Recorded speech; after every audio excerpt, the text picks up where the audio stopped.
Hey everyone, welcome to Cooking with Blake. This is going to be a show where I'm going to try and teach you some of my home cooking tips and how to make recipes, and today we are going to be making an easy quarantine steak dinner. So these are the basic ingredients that you're going to need, and again, this is just a guideline so you can use whatever you want and whatever you have on hand. The first thing I did was I went to go get some fresh herbs. I actually grow a bunch in my backyard, so I grabbed some thyme that you can see here and some rosemary. So the ingredients that I have here are a sirloin steak, about 6 ounces, some unsalted butter, the herbs that we just picked from the garden, and unfortunately, due to circumstances, I don't have any fresh garlic, so I got this jarred minced garlic, some kosher salt, and black pepper. We're also going to make some side dishes, so we've got some cut up broccoli here that we're going to roast, and I'm going to sprinkle with paprika, salt, garlic powder, and a little bit of oil, and put into a 375 degree oven. I've got some yellow rice, and I'm just going to follow the instructions on the back of the box to cook this. Next, we're going to season our steak with some kosher salt. Make sure you get a generous amount all over it and on both sides. Next, we're putting on some black pepper, and we're going to let it come up to temperature for about 10 minutes. Make sure you coat the sides of the steak too. Now we're just going to heat up our frying pan, put it over medium-high flame, get it really nice and hot, and you're going to put some oil on the pan. So I actually like to use grapeseed oil because it's got a low smoke temperature and it's going to help us make that crust faster.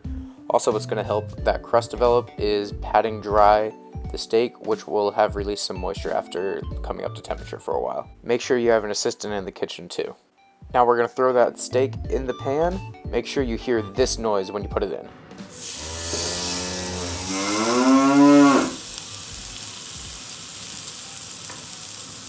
We're going to let this steak sit for a while so it can get nice and crusty, and you can see that we've got some brown bits which signify that the crust is building. So we're going to take it and flip it over, and as you can see, it's nice, dark, and brown. For a steak this size, I would probably recommend 3 to 4 minutes per side, depending on how you like it. I like mine medium rare though, so we're going to go closer to 3 minutes. And as you can see, our rice is almost done, maybe a little overdone, but nothing wrong with crispy rice. We're also going to go ahead and take a quick second to take our broccoli out of the oven. As you can see, it's nice, dark, and charred, and it's going to be a delicious side to go with our steak. Next, we're going to baste the steak, so we're going to put our herbs into the pan, along with a little thing of butter. Then we're going to add a little spoonful of garlic, or better, a whole clove of garlic, but again, don't have any right now. So we're going to start basting the steak, and basically you're just going to take the herbs, butter, and garlic, and you're going to pour it over the steak with a spoon. I'm not doing the best job right now because I'm trying to get the angle, but again, just keep doing this for a small amount of time, and that'll get your steak nice and juicy as it cooks. Especially for a steak like this, anyone who likes their steak over medium rare is probably going to need to do this so that your steak will not dry out. And we're also going to sear the sides to get those nice and crispy too. And as you can see, we've got the same crispy brown on the sides as we do on the rest of the steak. So now we're going to go ahead and take that steak out of the pan and put it on a plate to rest for about 5 minutes. Additionally, we're going to take our pan and pour all of the cooking juices over the steak so that as it rests, it reabsorbs some of that flavor and moisture. I'm just going to give it a quick poke to see if it is cooked to the temperature that I like. A way to tell how done your steak is by placing your finger to your thumb and touching the bottom part under your thumb. The hardness of this area should be similar to the steak based on how well you like it done. So here we've got our final product. You see we got some nice roasted broccoli. I used the herbs as a garnish for the steak, and we've got a big pile of yellow rice. So we're just gonna see if that is done how I like it. As you can see, we got a nice medium rare to rare, which is exactly where I like my steak. If you want yours a little more well done, medium, I would put it on for maybe another 30 seconds per side, but don't do more because this is a very lean steak, so it's going to cook very fast. Blake, how is it? Awesome, glad to hear. And a big thanks to our 2 sous chefs slash kitchen assistants. Thanks for watching. Next time we're going to get some better camera angles, and I might just put on some real clothes. Maybe. We'll see.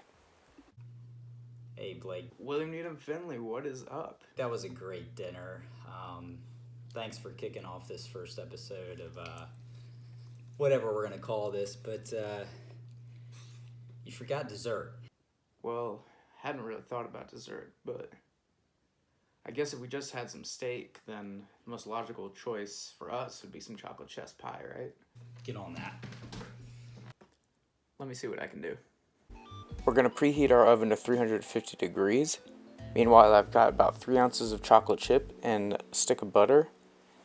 And we're going to either microwave it or throw it in a double boiler. It doesn't really matter. We're going to mix that together so it becomes smooth and coherent. And then we're going to let it cool a little bit so the butter isn't super hot. In a separate bowl, combine 1 cup of white sugar. Then we're going to crack 2 eggs into that same bowl. Do it with one hand if you want to impress your friends. If you're going to try this with one hand, make sure you know what you're doing so you don't end up getting eggshells in the bowl and having to edit the video later. Next up, we got a pinch of kosher salt. I like to grind mine up in a mortar and pestle so that it's as fine as possible. Next, we got a splash of vanilla. So you can use vanilla extract or you can use vanilla bean paste, which I think has a stronger and more natural vanilla flavor. And we're just going to mix that all together. Stir until everything is combined, and then once the chocolate mixture has cooled, we're going to pour it in there and we're going to mix it together. It's important that the chocolate is cooled so that you don't cook your eggs while mixing it together, and make sure, again, it becomes a coherent thing. Now we've got a pre-baked pie crust here that we're going to make sure isn't too hot because, again, don't want to cook the eggs. You're just going to pour the mixture into the pie crust and smooth that a little bit. It doesn't have to be perfect because it will ultimately fix itself in the oven. Again, the oven should be 350 degrees and we're going to set it for about 35 minutes. This will change depending on your oven, but it should be between 30 to 40 minutes, 35 being average. Take it out once it looks nice, and you can see that we got a nice crispy shell on top of the chocolate, and make sure you let that cool for at least an hour. So here is what our finished product has looked like. As you can see, I didn't really let it rest long enough, but it's still good. Make sure you get those portrait mode photos before you slice into that pie. Thank you to everyone who watched, and a special shout out to ITB Insider and William Needham Finley for helping create this video.